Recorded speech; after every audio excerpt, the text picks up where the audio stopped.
Bismillahirrahmanirrahim. Assalamualaikum warahmatullahi wabarakatuh. Alhamdulillah senang sekali bisa bertemu dengan teman-teman, saudaraku solih-solihah semuanya yang dirahmati Allah Subhanahu wa taala di channel YouTube Mbak Nur, pakar kesuksesan Islami. Karena kesuksesan bukan sekedar hanya seberapa kaya kamu, tapi semampu apa kamu membebaskan dirimu dari beban yang selama ini menggelayuti pundakmu. Teman-teman semuanya, saya doakan semoga kamu diberikan segala bentuk kemudahan, kesuksesan, kekayaan, kemuliaan, dan kesehatan dari Allah Subhanahu wa Ta'ala. Amin, amin, Allahumma amin.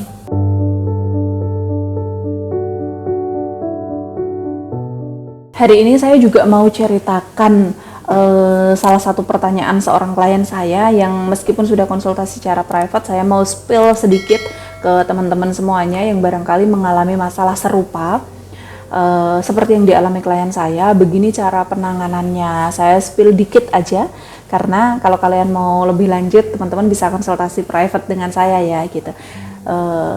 Begitu, tapi saya tetap akan spill bagaimana proses penanganannya yang umum, secara umum. Tapi kalau mau secara khusus ya konsultasi, kan ada layanan ya kan. Mbak Nur, saya mau bertanya, ini mungkin pertanyaan untuk menambah keyakinan saya saja dalam melakukan pengambilan keputusan. Alhamdulillah saya baru menikah setahun yang lalu dan dianugerahi seorang anak laki-laki yang baru lahir bulan ini. Pertanyaan saya, menurut Mbak Nur bagaimana hukumnya orang yang baru menikah tinggal serumah dengan mertua? Mertua saya juga baik-baik saja, mengizinkan saya dengan berbagai macam pertimbangan untuk tetap tinggal bersama. Saya ingat-ingat dulu, salah satu biayanya yaitu menghemat ya, karena kalau harus ngontrak mending uangnya ditabung untuk beli atau bikin rumah lagi nantinya. Dan mertua saya juga menyanggupi untuk nantinya membantu mengurusi anak saya karena mengingat kami ini adalah pasangan orang tua baru ya kan, orang tua muda gitu yang masih belum punya pengalaman mengurus anak bayi. Tapi yang jadi masalahnya Mbak Nur, di rumah ini bukan hanya ada kami dan mertua saja, melainkan ada ipar saya perempuan yang sudah SMA kelas 3. Jujur saja Mbak Nur, sebagai seorang lelaki ya, setelah viral kisah Ipar Adalah Maut karya salah seorang influencer, saya jadi ada rasa ketakutan dan merasa tidak yakin dengan diri saya. Mbak Nur tahulah maksud saya. Kalau Mbak Nur sendiri sarannya bagaimana ya? Jadi kurang lebih begitulah, pokoknya seingat saya tuh kayak gitu. Setelah saya rangkum kalimat awal konsultasi itu, seingat saya kayak gitu, tapi semoga aja ingat gitu ya, semoga aja benar seperti ini. Terima kasih juga sebelumnya saya ucapkan karena telah diizinkan kegulanaan hati klien saya ini untuk saya jadikan salah satu tema dalam video saya. Ini saya spill sedikit jawaban saya.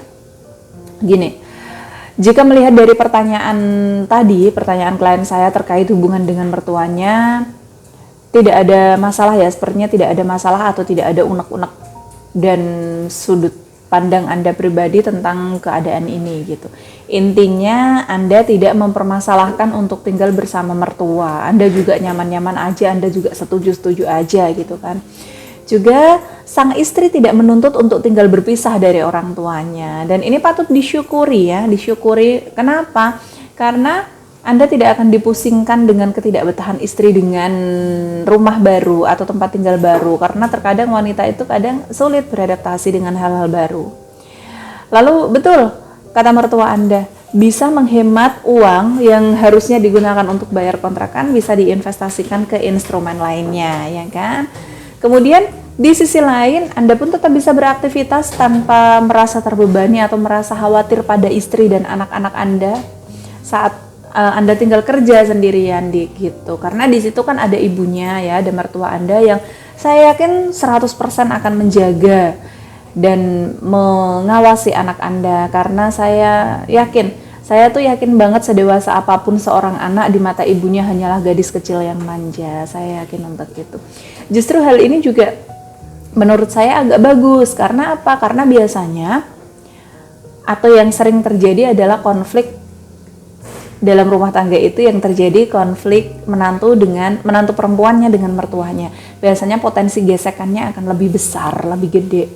Namun tidak begitu dengan menantu laki-laki, itu malah sebaliknya. Kalau laki-laki tinggal di rumah mertuanya biasanya akan diperlakukan, atau tinggal bareng mertuanya biasanya akan diperlakukan seperti raja, kayak yang dieman-eman gitu.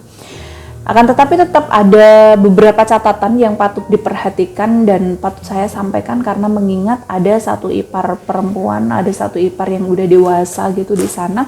Seperti ketakutan Anda terkait kisah ipar adalah maut ya, yang mana suami kakaknya ini selingkuh dengan adiknya, sehingga sampai istrinya sampai akhirnya adiknya itu hamil dan kemudian aborsi, tapi tidak taubat juga, malah masih berlanjut gitu. Mbak Nur kok tahu? Ya saya nonton kontennya setelah kedatangan klien saya ini. Jadi yang pertama, sebetulnya tidak ada larangan syar'i ya terkait tinggal serumah dengan ipar lawan jenis, namun harus diperhatikan ketentuannya, harus ada koridornya. Yang pertama, kamar harus terpisah, kemudian tidak boleh berhalwat atau berduaan dalam satu ruangan ya, meskipun hanya ngobrol. Pastikan untuk menutup menggunakan pakaian yang tertutup ya kan, karena aurat harus dijaga. Di situ ada orang yang bukan mahram gitu kan. Pastikan juga mata dan hati Anda agar terhindar dari godaan setan. Di sini dalam kehidupan rumah tangga yang bercampur dengan keluarga besar, ada ipar dan segala kerabat dekat istri gitu. Harus jaga hatinya supaya setan itu tidak mudah membisikkan ke telinga Anda. Yang kedua, tinggal di rumah orang tua atau mertua itu terlebih jika suami belum mampu untuk memberi tempat tinggal untuk istri. Dalam pandangan Islam boleh-boleh aja dan tidak ada larangan. Istri pun sudah sepatutnya manut gitu loh, untuk manut dan patuh pada keputusan suami selama tidak memerintahkan maksiat, baik kepada Allah, baik kepada orang tua, baik kepada mertua gitu, atau hubungan dengan orang lain. Yang ketiga, berusahalah untuk bermuamalah dengan baik tanpa terkecuali, terlebih orang tua kandung dan orang tua pasangan atau itu mertua Anda. Yang keempat, pahami potensi dan manajemen konflik agar tetap nyaman berhubungan atau berinteraksi satu sama lain. Nah, untuk ini teman-teman harus banget nih belajar memanage emosi. Bisa Mbak Nur bantu ya sebagai family consultant kalian. Nanti kalau misalnya mau diajarin cara memanage emosi, langsung saja japri ya, jalur pribadi. Dan yang kelima, apabila diperlukan, perbanyak wirid zikir menggunakan tasbih ar-ruqyah agar segala hajat Anda lebih cepat terkabul. Salah satunya adalah hajat untuk memiliki rumah hunian sendiri. Syukur-syukur punya rumah untuk investasi. Amin Allahumma amin. Jika teman-teman mau konsultasi lebih lanjut, boleh banget bisa hubungi saya melalui nomor berikut ini. Bisa WhatsApp atau telepon supaya langsung di-forward ke nomor utama saya. Sekian dari saya hari ini. Akhirul kalam wabillahi taufiq wal hidayah wa ridha wal inayah. Wassalamualaikum warahmatullahi wabarakatuh.